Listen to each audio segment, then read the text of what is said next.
la chance, le fait d'être une femme n'a jamais eu la moindre incidence sur le déroulé de ma carrière. Ça n'a jamais été un sujet, en particulier lorsqu'il s'agissait d'interagir avec mes collègues. Je suis un chercheur au même titre que tous mes autres collègues, masculins ou féminins.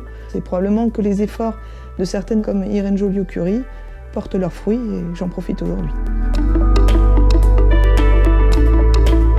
Je travaille actuellement sur le développement de méthodes numériques et leur analyse mathématique pour ce qu'on appelle la simulation moléculaire. Alors la simulation moléculaire, ça consiste à prédire quel va être le comportement des atomes ou des molécules au sein d'un matériau à toute petite échelle.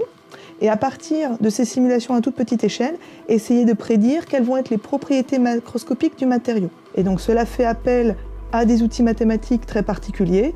J'en donne juste quelques exemples. Des méthodes à base de réseaux de neurones ou des méthodes à base de ce qu'on appelle des tenseurs. C'est dommage qu'il y ait si peu de femmes en sciences. Et c'est malheureusement, me semble-t-il, lié au fait que les jeunes filles ont peur de se lancer dans des études scientifiques. Peut-être justement parce qu'elles voient qu'il y a assez peu de femmes dans ces domaines-là et ça a un effet, une rétroaction assez négative de ce point de vue-là. Mais il n'y a pas de raison à cela. Et ce que j'observe en discutant avec les jeunes élèves qui hésitent à s'engager dans ces voies-là, c'est qu'elles s'auto-censurent beaucoup. Elles ont peur elles-mêmes de ne pas y arriver, que ce soit trop difficile pour elles, alors qu'il n'y a aucune raison à cela. Il n'y a pas de raison que ce soit plus difficile pour une fille ou pour un garçon. J'ai envie de leur dire, si vous aimez cela, si vous aimez les sciences et que vous avez envie d'en faire vos études, n'hésitez surtout pas à vous lancer. Il ne faut surtout pas que le fait qu'il y ait moins de femmes scientifiques que d'hommes scientifiques, ce soit quelque chose qui vous fasse peur.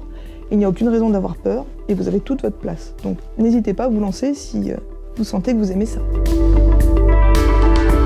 À la petite fille que j'étais, j'ai très envie de lui dire « Continue de travailler dur à l'école, ça te permettra de faire de ta passion ton métier et tu le regretteras pas ».